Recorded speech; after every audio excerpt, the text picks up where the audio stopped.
Hello students, आज हम class 4th की science book be a scientist का chapter number 1 leaf the food factory of plant पढ़ेंगे। Students, इस चैप्टर को स्टार्ट करने से पहले एक बहुत इंपॉर्टेंट बात आप लोग जान लीजिए। अगर आप लोग क्लास 4th में हैं और आपके सब्जेक्ट में साइंस है, इट डज़ नॉट मैटर कि आपके पास कौन से पब्लिकेशन की बुक है। इट डज़ नॉट मैटर कि आपके पास कौन से पब्लिकेशन की बुक है। अगर आप क्लास 4th में हैं और आपके सब्जेक्ट में साइंस है तो आपके बुक में चैप्टर लीफ होगा और इस चैप्टर की एक्सप्लेनेशन सभी किताबों के लिए सेम रहेगी। भले ही अंदर मैटर कुछ भी लिखा हो, उसमें रिटन मैटर से कोई मतलब नहीं है, बट अगर आपके साइंस बुक में लीफ चैप्टर है तो उसकी जो एक्सप्लेनेशन रहेगी वो सेम रहेगी। तो आइए चैप्टर को स्टार्ट करते हैं। Leaf the food factory of plant. Students, plants तो आपने देखे ही होंगे और प्लांट्स में कितने अलग अलग तरह के लीव्स होते हैं ये भी आप जानते होंगे। जैसे इस फिगर में कोकोनट ट्री है। अब कोकोनट ट्री की लीव्स कैसी हैं? ऐसी दिखती हैं। ऐसे ही सेकंड फिगर में नीम है। नीम के पेड़ की लीफ कैसी दिखती है? इस तरह की दिखती है। फिर ये शुगर केन है यानी गन्ना। गन्ने की लीफ कैसी दिखती है? कुछ इस तरह की दिखती है। और इसी तरह से ये फोर्थ फिगर में पीपल ट्री है। पीपल ट्री की लीव्स कुछ ऐसी दिखती हैं।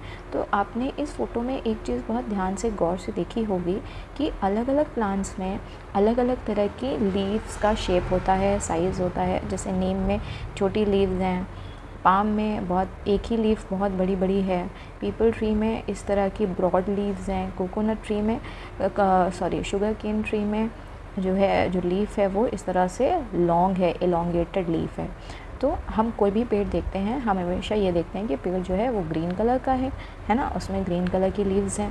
तो आइए जानते हैं कि ये जो ग्रीन लीव्स होती हैं उसका मेन काम क्या होता है, वो किस तरह से फंक्शन कर रही होती हैं। आइए चैप्टर को स्टार्ट करते हैं। Most of the plants you see are green in colour. ज़्यादातर प्लांट्स जो आप देखते हैं वो सभी हरे रंग के होते हैं, है ना। उन सभी की जो लीव्स होंगी वो ग्रीन कलर की होंगी। They look green because of their green leaves. वो हरे इसीलिए दिखते हैं क्योंकि जो उनकी लीव्स होती हैं उनका कलर ग्रीन कलर का होता है। Why do you think the leaves are green? आपको ऐसा क्यों लगता है कि ग्रीन लीव्स जो होती हैं वो ग्रीन ही कलर की क्यों होती हैं? अदर कलर की भी हो सकती हैं। हाँ, वैसे हमने देखी भी हैं कि कुछ लीव्स जो होती हैं वो शुरू से ही येलो कलर की होती हैं, है ना। कुछ लीव्स रेड कलर की होती हैं। उन लीव्स के बारे में हम हो सकता है आगे जब पहुँचे तब पढ़ें। फ़िलहाल अभी हम सिर्फ ग्रीन कलर के बारे में बात करेंगे, ठीक है। तो leaves are green because they contain a green coloured substance known as chlorophyll. Chlorophyll. जो लीव्स होती हैं वो ग्रीन कलर की इसलिए होती हैं क्योंकि उनमें एक ग्रीन कलर का सब्सटेंस होता है जिसको हम क्लोरोफिल कहते हैं। ये जो ग्रीन सब्सटेंस है ये पिगमेंट्स भी बोल सकते हैं इनको। ग्रीन कलर्ड सब्सटेंस की जगह हम ग्रीन पिगमेंट भी बोल सकते हैं जो कि क्लोरोफिल होता है। कई किताबों में यहाँ ग्रीन पिगमेंट भी लिखा हो सकता है, कई बुक्स में यहाँ ग्रीन कलर्ड सब्सटेंस भी लिखा हो सकता है, पर हर चीज़ का मीनिंग सेम रहने वाला है कि लीव्स को जो ग्रीन कलर होता है वो क्लोरोफिल की वजह से मिलता है। अच्छा, हम लोग ग्रीन कलर के क्यों नहीं होते हैं? हम लोगों के अंदर क्लोरोफिल प्रेजेंट नहीं होता, इसीलिए हम ग्रीन कलर के नहीं दिखते हैं। तो जो भी चीज़ ग्रीन कलर की है, नेचुरल जो चीज़ें हैं, नेचुरल लिविंग थिंग्स हैं, अगर वो ग्रीन कलर की हैं तो वहाँ पर क्लोरोफिल की प्रेजेंस पाई जाएगी। The green leaves of plants make food for the plants, so they are called food factory और kitchen of the plant। ये जो हरी पत्तियाँ होती हैं ये प्लांट्स को खाना बनाने में हेल्प करती हैं और इसीलिए हम लीव्स को फूड फैक्ट्री बोलते हैं या फिर किचन ऑफ द प्लांट बोलते हैं, ठीक है। तो यानी अगर हम किसी प्लांट को देख रहे हैं कि वो ग्रीन कलर का है तो मेनली हम ये देख रहे हैं कि जो लीव्स हैं वो खाना बनाने में उनका रोल यूज़ हो रहा है, ठीक है। उनका रोल क्या है? To make food for the plant. What does green leaves do? Green leaves make food for the plant, ठीक है। फूड बनाती हैं और उसी से ही प्लांट जो होता है वो ग्रो करता है। Different plants have different shapes and sizes of leaves. अलग अलग प्लांट्स की डिफरेंट शेप्स होती हैं और उनकी लीव्स का भी साइज़ अलग होता है। जैसे हमने ऊपर फिगर में भी देखा था कि किस तरह से अलग अलग प्लांट की अलग अलग तरह की लीव्स पाई जाती हैं, है ना। तो यही बात यहाँ पर कही गई है। Let us learn more about leaves. चलिए लीव्स के बारे में हम और थोड़ी सी बातें जान लेते हैं। अब लीव्स के पार्ट्स पर आते हैं। पार्ट्स क्या होंगे लीफ के? जैसे हमारे बॉडी के पार्ट्स होते हैं वैसे ही एक लीफ के भी बहुत सारे पार्ट्स होते हैं। तो क्या क्या हैं ये part? The green exposed portion of a leaf is known as leaf plate। अब ये जो ग्रीन जो पोर्शन होता है जो हमारी लीफ के ऊपर दिख रहा होता है, इसको हम लीफ ब्लेड कहते हैं। इट मे बी नैरो और ब्रॉड, और ये जो लीफ ब्लेड होता है ये नैरो यानी पतला और चौड़ा दोनों तरह का हो सकता है। अब फिगर में देख लेते हैं लीफ ब्लेड क्या है। यानी ये जो पूरा पोर्शन है हमारी लीफ का, यही हमारा लीफ ब्लेड कहा जाएगा। ठीक है, जैसे इस प्लांट में इसका लीफ ब्लेड क्या है, ये पूरा ब्लेड है। ठीक है, तो इसको हम पूरे को लीफ ब्लेड बोलेंगे, तो यही हमारा पूरा लीफ ब्लेड होगा। और लीफ ब्लेड किसी भी शेप और साइज़ का हो सकता है, जैसे यहाँ पर ये थोड़ा ब्रॉड है, कहीं पर ये थोड़ा नैरो हो सकता है यानी पतला हो सकता है। The central thick part in the middle of the leaf is known as midrib, और जो बीच का पोर्शन होता है, ये वाला पोर्शन जो होता है, इसको हम मिडरिप कहते हैं। अब एक बात बताइए, जैसे ह्यूमन बॉडी है ना, तो उसमें भी हमारी रीढ़ की हड्डी होती है ना, जिसको हम स्पाइनल कॉर्ड कहते हैं। तो मेनली ये भी वही है कि ये प्लांट की स्पाइनल कॉर्ड है, ये एक लीफ की स्पाइनल कॉर्ड है, और इसको हम मिडरिप कहते हैं। क्या कहते हैं? मिडरिप कहते हैं। The branches arising from the midrib are the veins। अब ये जो midrib है, इसमें से जो छोटी छोटी जो veins निकल रही हैं दोनों साइड में, जो हम लोग जब बनाते हैं, ड्रॉ करते हैं लीव्स को, तो इनको क्या बोलते हैं? veins बोलते हैं। They help the plant to supply water and food prepared by the leaves। और ये जो veins होती हैं, ये सब मदद करती हैं प्लांट को वाटर और फूड ट्रांसफ़र करने में। ठीक है, क्योंकि खाना तो लीव्स बना रही हैं, लीव्स में खाना बन गया, अब खाने को पहुंचाएगा कौन? खाने को पहुंचाने का काम करेंगी veins। The leaf is attached to the stem by a leaf stalk. अभी जो लीफ होती है, ये टहनी से जुड़ी होती है, किससे? लीफ स्टॉक से। ये क्या है? आपकी लीफ स्टॉक है। There are small openings on the under surface of a leaf known as stomata। और जो हमारी लीफ होती है उसमें बहुत छोटे छोटे से ओपनिंग्स होते हैं। जब हम पत्ते को बहुत माइक्रोस्कोप से ध्यान से देखेंगे तो उसमें बहुत छोटे छोटे होल्स होते हैं, और ये होल्स किस लिए काम आते हैं? They help in exchange of gases. यानी ये जो होल्स होते हैं, इनमें से गैसेस एक्सचेंज होती हैं। एक्सचेंज का मतलब हो गया ट्रांसफरेशन ऑफ गैसेस। ठीक है, और जो होल्स हैं इनको क्या बोल रहे हैं? हम स्टोमेटा बोल रहे हैं। यानी लीफ के सरफेस के ऊपर जो छोटे छोटे पोर्स होते हैं उनको हम स्टोमेटा कहते हैं, और जो स्टोमेटा होता है वो हेल्प करता है गैसेस को एक्सचेंज करने में। अब ये कौन सी गैसेस की बात हो रही है? ये गैसेस की बात हो रही है कार्बन डाइऑक्साइड एंड ऑक्सीजन।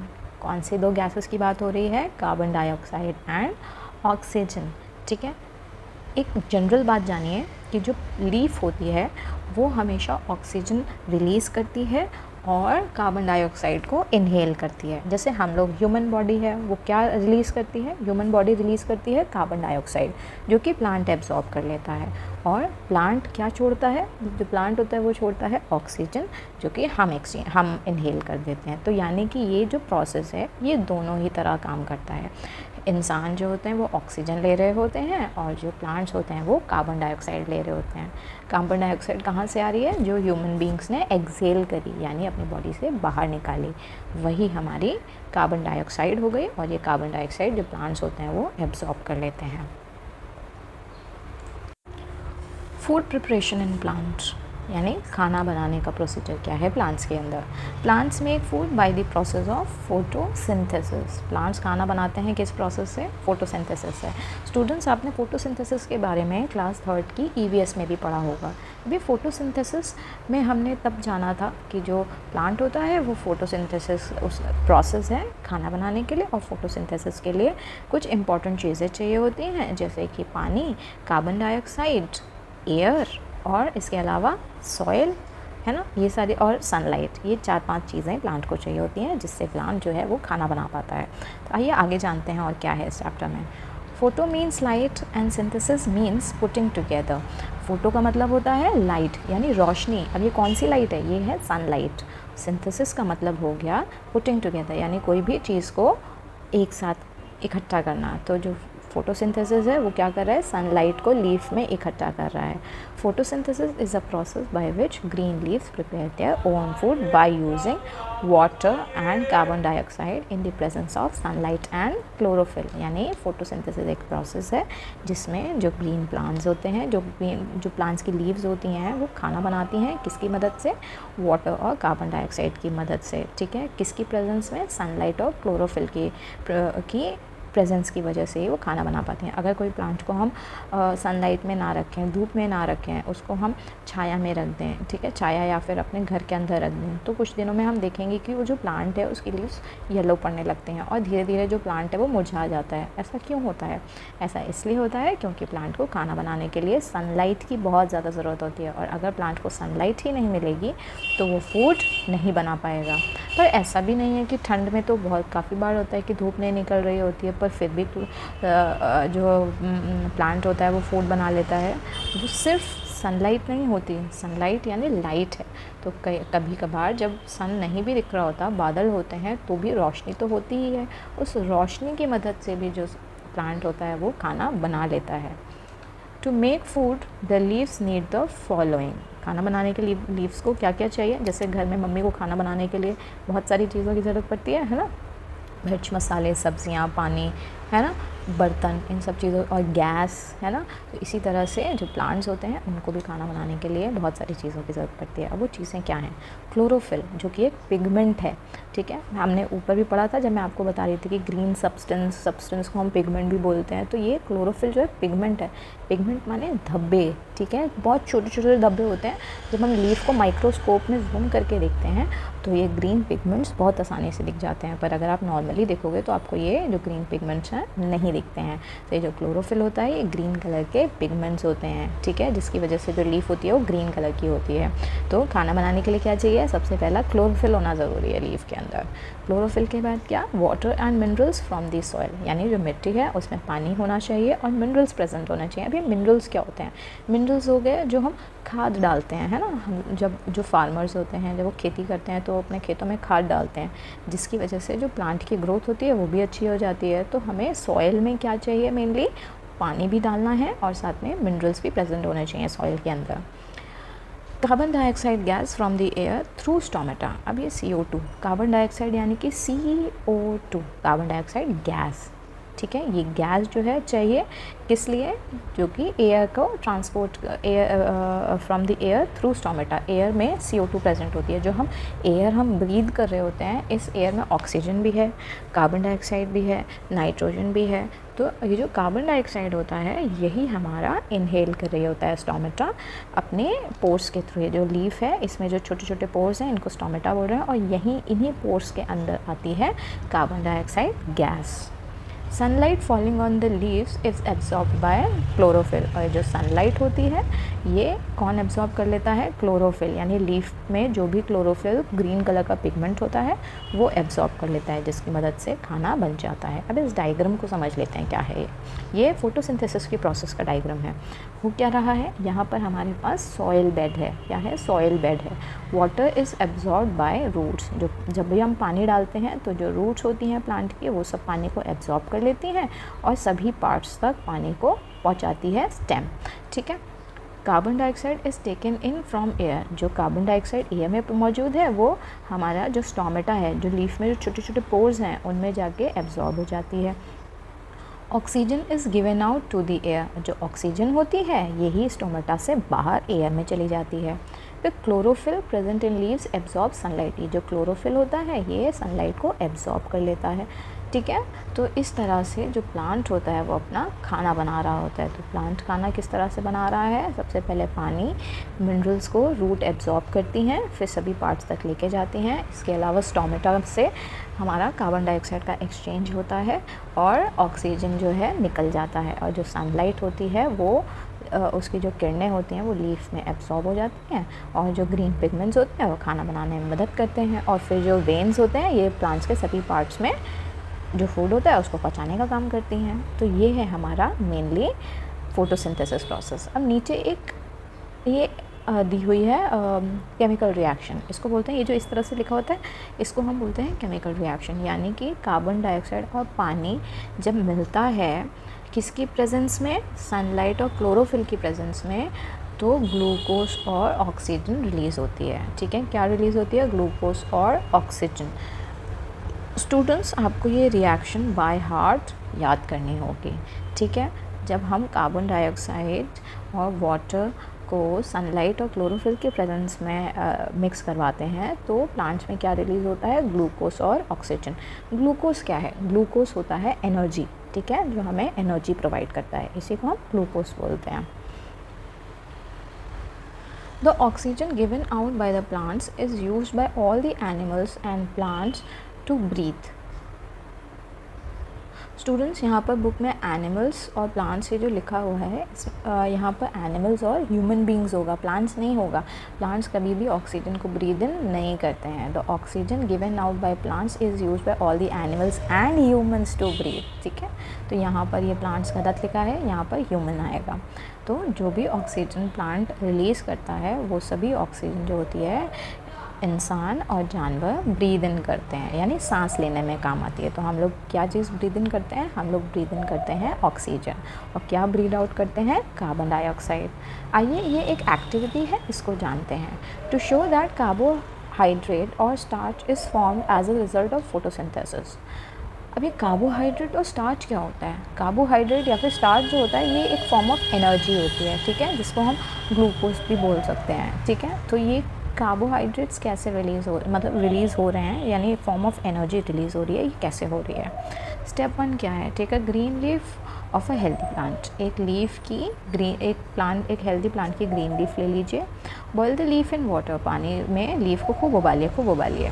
फिर क्या होगा, bleach the boiled water in alcohol. अब ये जो ब्लीच अल्कोहल है, अल्कोहल का मतलब हो गया, अभी आप लोग बहुत छोटे हैं तो अभी आप सिर्फ अल्कोहल जानिए, ठीक है। जब हम क्लास 8th 9th में आएंगे तब हम अल्कोहल के बारे में पढ़ेंगे, ठीक है। तो ये जो लीफ है इसको ब्लीच करिए और इसमें अल्कोहल डाल दीजिए, तो जो ग्रीन क्लोरोफिल जो होगा वो डिज़ोल्व हो जाएगा अल्कोहल में, एंड जो लीफ होगी वो सफ़ेद रंग की हो जाएगी, ठीक है। यानी कि इसमें हमें अल्कोहल डालना है पानी में, तो क्या होगा, जो ग्रीन कलर होगा वो हमारे अल्कोहल में जाके डिज़ोल्व हो जाएगा और जो लीफ होगी वो सफ़ेद रंग की हो जाएगी। Add few drops of iodine, और फिर लीफ को निकाल करके उसमें कुछ आयोडीन की बूंदें डालिए। Leaf turns to blue black colour, और जो लीफ होगी वो ब्लू ब्लैक कलर की हो जाएगी। ऐसा करने से हुआ क्या, the blue black colour shows the presence of starch. ये जो ब्लू ब्लैक कलर है यही बताता है कि इस एक लीफ में स्टार्च या फिर कार्बोहाइड्रेट मौजूद होते हैं, ठीक है। ये जो ब्लीच होती है, ब्लीच का मतलब क्या हो गया, ब्लीच होती है टू मेक समथिंग वाइट और पेल यूजिंग केमिकल्स, यानी किसी भी चीज़ को हल्का बनाना होता है, हल्के रंग का करना होता है, इसलिए ब्लीच का इस्तेमाल किया जाता है। The food prepared by plants is in the form of simple sugar, that is glucose. It is used in a number of ways. अब ये जो फूड होता है, जो प्लांट बना रहा होता है, ये किस फॉर्म में होता है, ये ग्लूकोज की फॉर्म में होता है। हमने ऊपर फोटोसिंथेसिस वाली रिएक्शन में भी देखा होगा कि ग्लूकोज और ऑक्सीजन रिलीज़ हो रहा है। तो ग्लूकोज क्या है, काइंड ऑफ एनर्जी है, शुगर है, जो हमें ताकत देती है, ठीक है। कोई भी ग्रीन प्लांट होता है ना, कहते हैं कि ग्रीन प्लांट्स खाने चाहिए। क्यों खाने चाहिए ग्रीन प्लांट्स, क्योंकि वो हमें एनर्जी प्रोवाइड करते हैं in the form of glucose, और जब हमारे पास एनर्जी होती है तो हम ग्रो करते हैं, इसीलिए बोला जाता है ग्रीन लीफी वेजिटेबल्स जैसे पालक हो गया, है ना, ये सब खाना चाहिए। It is use in a number of ways, किन किन तरीक़ों से यूज़ किया जा सकता है ये जान लेते हैं। It is use for the growth of the plant. ये जो ग्लूकोज है ये प्लांट की ग्रोथ में बड़ा फ़ायदेमंद होता है। जैसे प्लांट ग्रो करता है, जब हम उस ग्रीन प्लांट को खाते हैं तो हम भी ग्रो करते हैं। It is use to get energy to do various activities. ये जो प्लांट होता है इस ग्लूकोज को यूज़ करता है बहुत सारी एक्टिविटीज़ को करने के लिए। Extra food is stored in the form of starch in various parts of the plant, और जो एक्स्ट्रा फूड होता है वो स्टार्च की फॉर्म में प्लांट में स्टोर हो जाता है, ठीक है। जैसे हमारे घर में स्टोर रूम होता है ना, जहाँ पर हम एक्स्ट्रा सामान ला करके रख देते हैं, तो इसी तरह से जो एक्स्ट्रा फूड होता है वो प्लांट में स्टार्च की फॉर्म में स्टोर हो जाता है। Normally the part where starch is stored eaten by us. तो नॉर्मली जो फूड होता है जो स्टार्च की फॉर्म में एक जगह पर स्टोर हो जाता है उसको हम लोग खाते हैं। यानी जो लीव्स होती हैं उनमें एक्स्ट्रा, जैसे जो पालक हो गया, है ना, धनिया वाली जितनी भी चीज़ें हो गई, या फिर हम फ्रूट की ही बात क्यों ना करें, तो फ्रूट में भी स्टार्च प्रेजेंट होता है, ठीक है, यानी एनर्जी प्रेजेंट होती है। और जैसे ही हम फ्रूट खाते हैं हमें एनर्जी मिल जाती है, जैसे एप्पल हो गया, बनाना हो गया, कोई भी fruit, any fruit we eat, उसमें हमको एनर्जी मिलती है। क्यों मिलती है, क्योंकि प्लांट में एक्स्ट्रा स्टार्च स्टोर हो जाता है जो कि एनर्जी प्रोवाइड करता है, यानी ग्लूकोज प्रोवाइड करता है, शुगर प्रोवाइड करता है, जिसकी वजह से हमारे अंदर ताकत आती है। Examples of food store in plant parts. अब क्या क्या एग्जाम्पल्स हैं फूड स्टोर कहाँ कहाँ पर जो फूड है वो प्लांट के पार्ट्स में स्टोर होता है, आइए जानते हैं। बीट रूट यानी कि चुकंदर जो लाल रंग का होता है। And carrot plants store food in their roots. तो ये जो बीट रूट और कैरेट होती है यानी कि गाजर जो होती है वो उनकी जो स्टार्च होता है वो उनके रूट्स में स्टोर होता है, ठीक है। उनका जो फूड होता है वो उनके रूट्स में स्टोर होता है। Sugar cane stems store food in them. और जो शुगर केन की जो गन्ना होता है, गन्ने की हरी पत्तियों में फूड नहीं होता है, पूरे गन्ने में फूड होता है, ठीक है। तो जब हम गन्ने को चूसते हैं तो वो मीठा टेस्ट करता है ना। तो जो स्टोरेज होता है, जो खाना स्टोर हो रहा है वो कहाँ पर हो रहा है, शुगर केन की स्टेम में स्टोर हो रहा है। कैबेज यानी कि गोभी एंड स्पिनच यानी पालक stores plant store food in there leaves. यानी गोभी में और पालक में जो फूड होता है वो उनकी पत्तियों में स्टोर होता है। इसलिए हम गोभी, पत्तों वाली गोभी जब खाते हैं तो पूरी पत्ता खा रहे होते हैं ना। तो जैसे ये जो गोभी है इसमें ये जो इसकी वाइट पोर्शन होता है इसमें स्टोर होता है। Cauliflower plants store food in its flower. जो कॉलीफ्लावर यानी ये जो गोभी हो गई, पत्ता गोभी तो ये वाली हो गई, इसमें लीव्स में स्टोर हो रहा है। और ये जो कॉलीफ्लावर है इसके फ्लावर यानी ये जो छोटे छोटे फ्लावर्स होते हैं गोभी वाले फूल में उसमें स्टोर होता है। Mango tree stores food in its fruit. तो जो जितने भी फल देने वाले प्लांट्स होंगे जैसे मैंगो, एप्पल, उन सब का फूड कहाँ स्टोर होगा, उनके फ्रूट्स में स्टोर होगा। P plant stores food in its seed. P यानी कि मटर के जो दाने होते हैं, जो अंदर के बीज होते हैं, सीड्स होते हैं, इनमें फूड स्टोर होता है।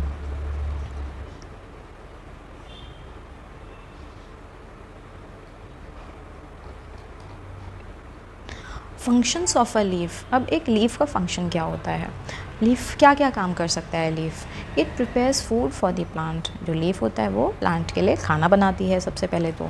Leaves give out oxygen. Leaves oxygen release करती है जो हम लोग इनहेल करते हैं। And take in carbon dioxide during the process of photosynthesis which help to maintain the balance in nature. Excess of carbon dioxide in atmosphere leads to global warming that is increase in temperature on the earth. यानी यहाँ पर क्या बोला गया, जो leaves हैं वो oxygen को गिव आउट करती हैं, कार्बन डाइऑक्साइड को इनहेल करती हैं, ठीक है। और ये कब हो रहा होता है, जब फोटोसिंथेसिस का प्रोसेस चल रहा होता है तब ये सारी चीज़ें हो रही होती हैं साथ के साथ, ठीक है। और ऐसा क्यों हो रहा होता है, अगर प्लांट्स ऑक्सीजन रिलीज़ नहीं करेंगे तो क्या होगा, एक्सेस में कार्बन डाइऑक्साइड प्रेजेंट हो जाएगा एनवायरनमेंट में। और अगर ज़्यादा कार्बन डाइऑक्साइड प्रोड्यूस हो जाएगा तो क्या होगा, ग्लोबल वार्मिंग होगी। ग्लोबल वार्मिंग का मतलब हो गया गर्मी ज़्यादा पड़ने लगेगी अर्थ पर। तो इसीलिए कहते हैं ना कि हमें बहुत सारे प्लांट्स उगाने चाहिए, है ना। तो हर इंसान को अपनी लाइफ में एक प्लांट ज़रूर उगाना चाहिए। तो आप लोग भी अपने सराउंडिंग में, आसपास में अपने नाम का एक प्लांट, एक छोटा सा चाहे नीम का ही पौधा क्यों ना हो वो लगाइए, उसको डेली वाटर करिए। और उसको जैसे जैसे आप बड़े होंगे वैसे वैसे आप देखेंगे कि आपका नीम का पौधा भी आपके साथ साथ बड़ा हो रहा है, ठीक है। तो प्लांट्स लगाना इसीलिए इम्पॉर्टेंट होता है जिससे कि कार्बन डाइऑक्साइड कम रिलीज़ हो और ऑक्सीजन ज़्यादा रिलीज़ हो। जितनी ज़्यादा ऑक्सीजन रिलीज़ होगी उतना ज़्यादा आसपास का एनवायरनमेंट ठंडा रहेगा। Many plant leaves are used as medicines that is neem and tulsi. बहुत सारी जो प्लांट्स होते हैं उनकी लीव्स का इस्तेमाल होता है मेडिसिन्स बनाने में, दवाइयाँ बनाने में, जिनको हम हर्ब्स भी बोलते हैं। हमने लास्ट ईयर की 3rd क्लास की EVS बुक में पढ़ा होगा, हर्ब प्लांट्स पढ़े होंगे जिसमें नीम तुलसी पढ़ा होगा। तो ये वही प्लांट्स हैं जो मेडिसिन में यूज़ आते हैं, ठीक है। जैसे नीम का सोप होता है, तुलसी को हम पीते हैं काढ़ा बना के, है ना, जब बीमार होते हैं। कोविड में बहुत ज़्यादा तुलसी को लिया गया, है ना। तो ये सभी जो लीव्स होती हैं हर एक तरह का काम कर रही होती हैं, फूड का काम भी कर रही होती हैं, खाना बनाने का काम भी कर रही होती हैं। इसके अलावा एनवायरनमेंट को ठंडा रखने में मदद करती हैं और फिर मेडिसिन्स में भी यूज़ होती हैं। Some plants reproduce with the help of their leaves, that is bryophyllum. That is for example bryophyllum. Some plants reproduce with the help of their leaves. कुछ प्लांट्स होते हैं जो उनकी लीव्स से ही रिप्रोड्यूस करते हैं। रिप्रोड्यूस करने का मतलब क्या होता है, अपने ही जैसा एक और चीज़ बनाना, ठीक है। जैसे प्लांट्स हैं, लीफ है तो अपनी ही जैसी एक और लीफ बनाएगी, है ना। तो ये जो प्लांट्स होंगे, ये जो कुछ लीव्स ऐसी होती हैं जो खुद ही अपने में ही अदर लीव्स को रिप्रोड्यूस करने की ताकत रखती हैं, ठीक है। जैसे कुछ प्लांट्स होते हैं उनमें फ्रूट होते हैं, तो फ्रूट की जो सीड होती है उसको हम ज़मीन में गाड़ते हैं और फिर उसके बाद बहुत टाइम बाद उसमें से प्लांट निकलना शुरू होता है, ठीक है। पर कुछ प्लांट्स में क्या होता है कि जो लीफ होती है वो खुद ही उनमें से ही न्यू लीव्स आनी शुरू हो जाती हैं, ठीक है। और ऐसे उनको हम लीव्स को ब्रायोफाइलम कहते हैं। क्या बोलते हैं? ब्रायोफाइलम। अब ये चूज़ द करेक्ट आंसर्स। अब आप लोग खुद ही इन आंसर्स को मत देखिए और अपने आप से क्वेश्चंस के आंसर दीजिए। क्या होंगे? द सिंपलेस्ट कार्बोहाइड्रेट इज़, सबसे सिंपलेस्ट कार्बोहाइड्रेट क्या होता है? ग्लूकोज होता है, ठीक है। Cabbage stores food in its, cabbage अपना जो फूड होगा वो कहाँ स्टोर करेगा? अपने लीव्स में। और कॉलीफ्लावर अपने फ्लावर में। Roots get water and minerals from, roots जो होंगी, जो जड़ होगी वो वाटर और मिनरल्स कहाँ से लेंगी? हवा से तो लेंगी नहीं, सॉइल से लेंगी, तो इसका आंसर सॉइल होगा। Dash helps in exchange of gases. अब इन दोनों में से गैसेस का एक्सचेंज कौन करेगा? यानी कि कार्बन डाइऑक्साइड और ऑक्सीजन कहाँ से इनहेल और गिवन आउट होगी? स्टोमेटा से। स्टोमेटा क्या थे? छोटे छोटे पोर्स जो कि लीफ में प्रेजेंट होते हैं। Dash is absorb by roots for photosynthesis. क्या एब्जॉर्ब होता है रूट्स से फोटोसिंथेसिस के टाइम पर? रूट्स की बात करी गई है तो रूट्स में वाटर एब्जॉर्ब होगा, ना कि कार्बन डाइऑक्साइड। अगर यहाँ पर लिखा होता है leaf, dash is absorb by leaf for photosynthesis, तो हम कार्बन डाइऑक्साइड को टिक कर रहे होते हैं। पर यहाँ पर लिखा है रूट्स, इसलिए इसका आंसर होगा water.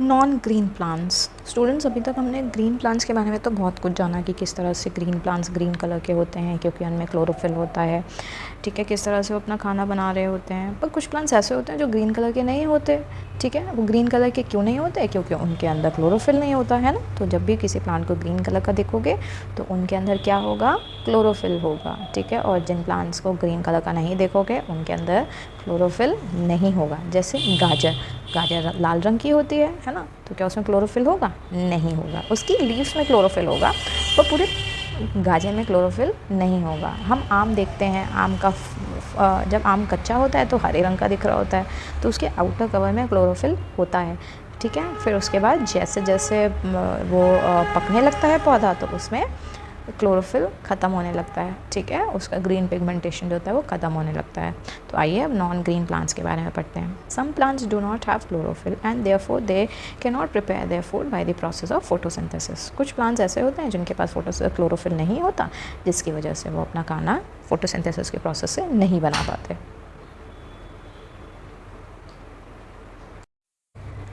They get food from other living parts of और एनिमल्स। जो अब ये जो नॉन ग्रीन प्लांट्स होंगे ये फूड कहाँ से लेंगे? अदर प्लांट्स से लेंगे, यानी दूसरे प्लांट्स से लेंगे खाना, या फिर एनिमल्स के थ्रू खाना लेंगे। अदर प्लांट्स का मतलब क्या हो गया? यानी जो प्लांट्स ग्रीन कलर के नहीं होंगे वो दूसरे प्लांट्स के आसपास होंगे तो उनके कांटेक्ट में आके वो उनसे उनका फूड ले लेंगे, या फिर कुछ एनिमल्स से फूड लेंगे। जैसे mushroom and mould are some examples of non green plants. जैसे मशरूम और मोल्ड। मोल्ड क्या होता है? जब हम खाने को देखते हैं, खाना जब ख़राब होने लगता है उसमें ऊपर पहले वाइट कलर की एक परत पड़ती है, फिर ग्रीन कलर की परत पड़ती है, तो उसी को हम मोल्ड कहते हैं। जैसे कभी कभार होता है हम टिफ़िन निकालना भूल जाते हैं अपने लंच बॉक्स में से, है ना, और अगले दिन सुबह जब स्कूल के लिए लंच बॉक्स मम्मी को देना होता है पैक करने के लिए, तो देखते हैं कि अरे इसमें तो पराठा छूट गया। उस पराठे में देखते हो कि ग्रीन कलर के बहुत सारे पैचेस अलग अलग जगह पर होते हैं, तो वही उन्हीं पैचेस को हम मोल्ड कहते हैं। तो मशरूम्स एंड मोल्ड आर सब examples of non green plants. They also can not make their food. तो ये जो मशरूम और मोल्ड होते हैं ये खुद का खाना नहीं बनाते हैं।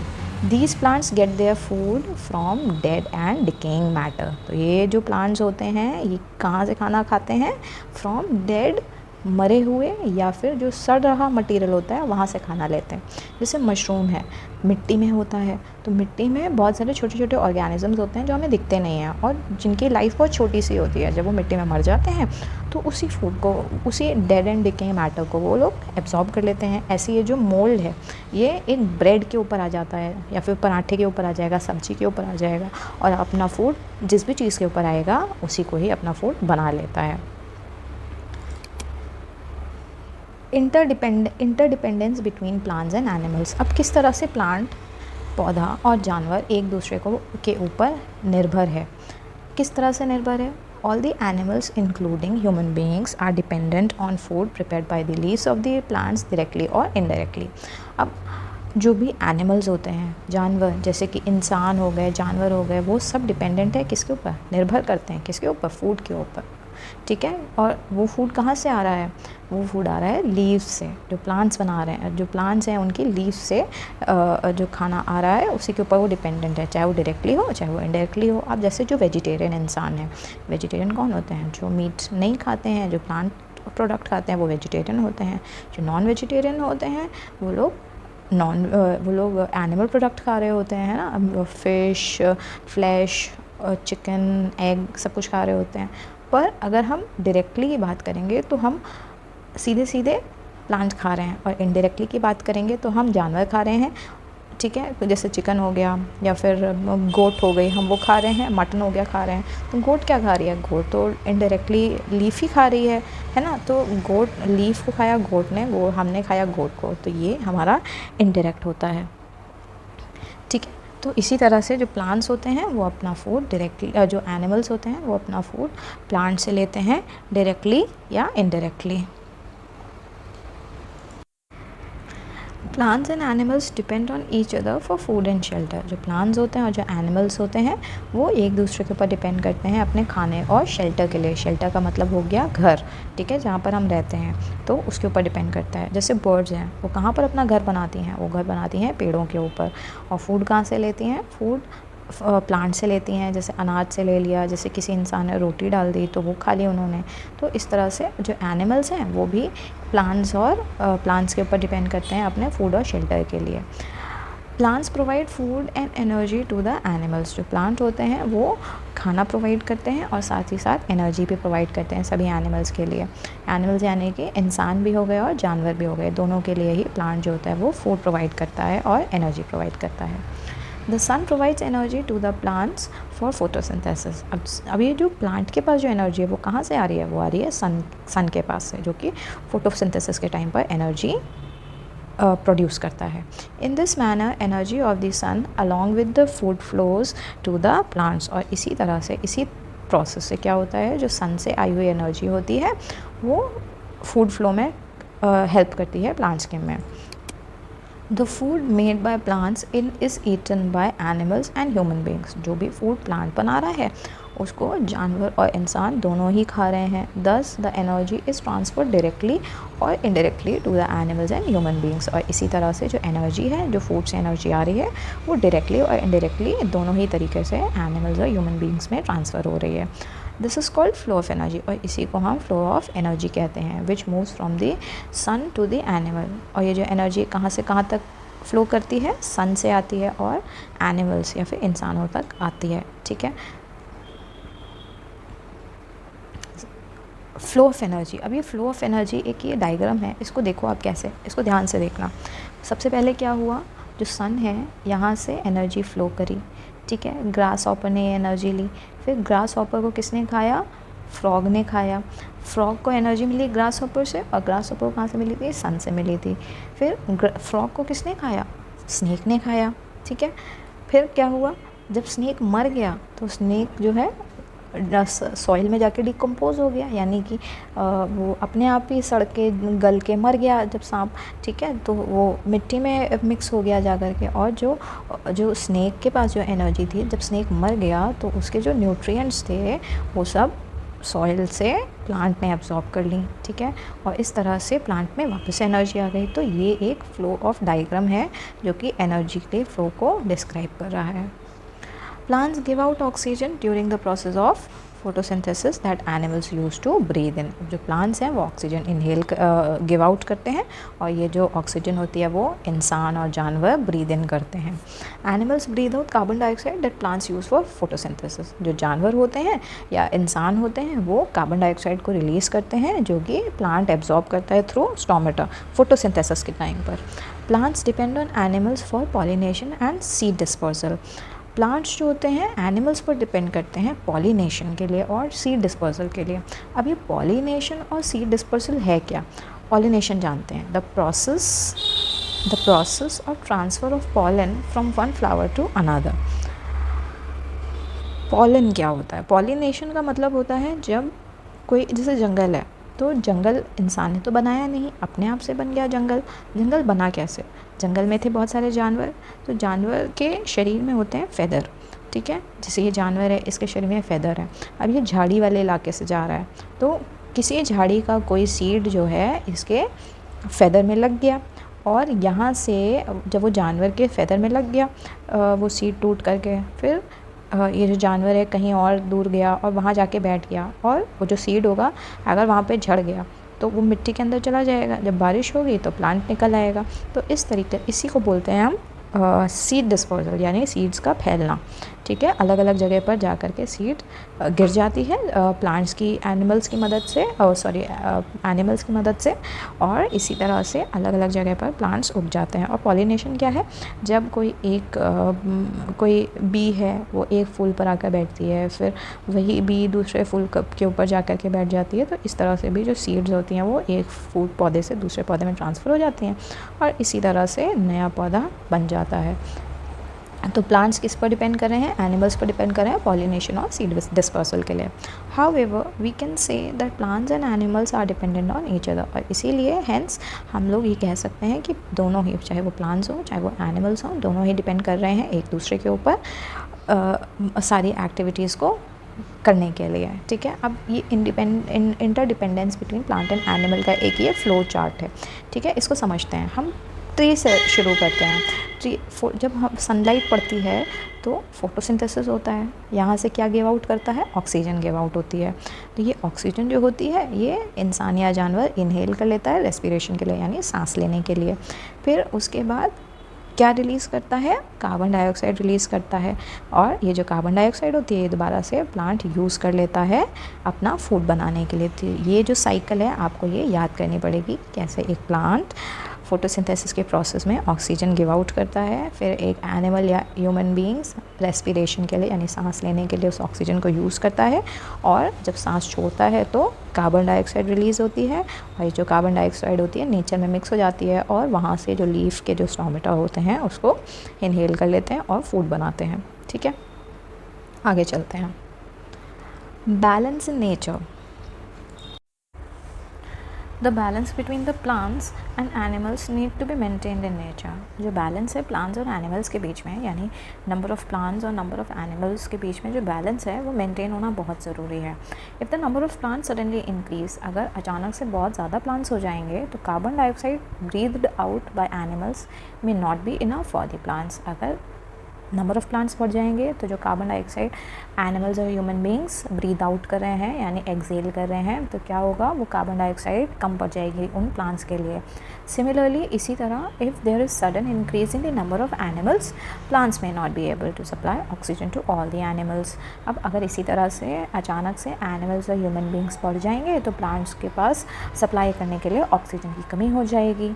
A sudden increase or decrease in the number of plants and animals disturbs the balance in nature। और यही जो अचानक से सडन यानी अचानक से जो इंक्रीज़ और डिक्रीज़ होता है प्लांट्स के नंबर में या एनिमल्स के नंबर में, उसी से ही नेचर में इम्बैलेंस क्रिएट होता है। ठीक है, some human activities are also disturbing the balance in nature. कुछ ह्यूमन एक्टिविटीज़ यानी इंसान की एक्टिविटीज़ की वजह से भी जो बैलेंस है नेचर का वो डिस्टर्ब हो रहा है। जैसे क्या क्या एक्टिविटीज़ हैं, pollution, deforestation and construction works are some of the activities which cause ecological imbalance। यानी जो पोल्यूशन है, जो व्हीकल से निकलने वाला जो धुआं है, फैक्ट्रीज से निकलने वाला जो पोल्यूशन है, डिफॉरेस्टेशन यानी कि जो भी हम पेड़ पौधे काट रहे हैं, फॉरेस्ट ख़त्म कर रहे हैं और कंस्ट्रक्शन वर्क कर रहे हैं, ब्रिजेस बना रहे हैं, बिल्डिंग्स बना रहे हैं, फॉरेस्ट काट रहे हैं, घर बना रहे हैं, इन सब चीज़ों की वजह से क्या हो रहा है, ये सब इकोलॉजिकल यानी एनवायरमेंटल इम्बैलेंस क्रिएट कर रहा है, हमारे नेचर में इम्बैलेंस क्रिएट कर रहा है। To maintain balance in nature we must follow the following steps. और इन्हीं इम्बैलेंसेस को कंट्रोल करने के लिए ये फॉलोइंग स्टेप्स को हमें यूज़ करना है। क्या क्या स्टेप्स हैं जिससे हम इम्बैलेंसेस को मेंटेन कर सकते हैं। Grow more and more plants, ज़्यादा से ज़्यादा ट्रीज़ और प्लांट्स को उगाइए। प्रोटेक्ट द एग्जिस्टिंग ट्रीज़, जो अभी प्रेजेंट में जो ट्रीज़ मौजूद हैं उनको भी प्रोटेक्ट करिए, ऐसा नहीं कि उन ट्रीज़ को हम काट दें। Celebrating programmes like Earth Day, Wild Life Protection Week and Van Mahotsav. और हमें अपने नेचर को बचाने के लिए लोगों को भी जागरूक करना पड़ेगा। और लोगों को कैसे जागरूक करेंगे, बहुत सारे प्रोग्राम्स को सेलिब्रेट करके, जैसे अर्थ डे, जैसे हम वर्ल्ड अर्थ डे मनाते हैं, वाइल्ड लाइफ प्रोटेक्शन वीक्स बनाते हैं, वन महोत्सव बनाते हैं। और इन्हीं सब प्रोग्राम्स में क्या हो रहा होता है, हम पौधों को लगाने की बात कर रहे होते हैं, लोगों को जागरूक करने की बात कर रहे होते हैं। Educate and make people aware about the harmful effects caused due to deforestation. और लोगों को एजुकेट करना, उनको सिखाना, पीपल को, लोगों को अवेयर कराना, मतलब उनको सारी चीज़ें बताना कि किस तरह से अगर हम डिफॉरेस्टेशन करेंगे तो उसके हार्मफुल इफ़ेक्ट्स इंसानों के ऊपर क्या क्या हो सकते हैं। A balance between plant and animal life must be maintain for the life on earth to go on. और यही जो बैलेंस है प्लांट्स और एनिमल्स के बीच में, इसको मेंटेन रखना बहुत ज़रूरी है। और अगर ये बैलेंस मेंटेन रखेंगे तभी हम अर्थ पर लाइफ जो है, जो लाइफ है, जो जीवनी है, उसको हम लंबे समय तक चला पाएंगे। और अगर हम डिफॉरेस्टेशन करेंगे, पेड़ों को काटेंगे, कंस्ट्रक्शन वर्क करेंगे तो क्या होगा, अर्थ धीरे धीरे बहुत ज़्यादा गर्म होने लग जाएगी, जिसको ग्लोबल वार्मिंग कहते हैं। और इसके बाद क्या होगा, लोगों के पास खाने के लिए अनाज नहीं होगा, पॉपुलेशन बढ़ती चली जाएगी, पोल्यूशन बढ़ेगा और धीरे धीरे लोगों को बीमारियां होनी शुरू हो जाएंगी, खाने की कमी हो जाएगी और लोगों की डेथ भी होनी शुरू हो जाएगी। तो इसीलिए नेचर का बैलेंस बनाए रखने के लिए हमें हर चीज़ को मेंटेन करके चलना बहुत ज़रूरी है। आइए तो स्टूडेंट्स, ये इस चैप्टर का एंड है। आई होप आप सभी को इस चैप्टर की एक्सप्लेनेशन अच्छे से समझ में आ गई होगी। Thank you.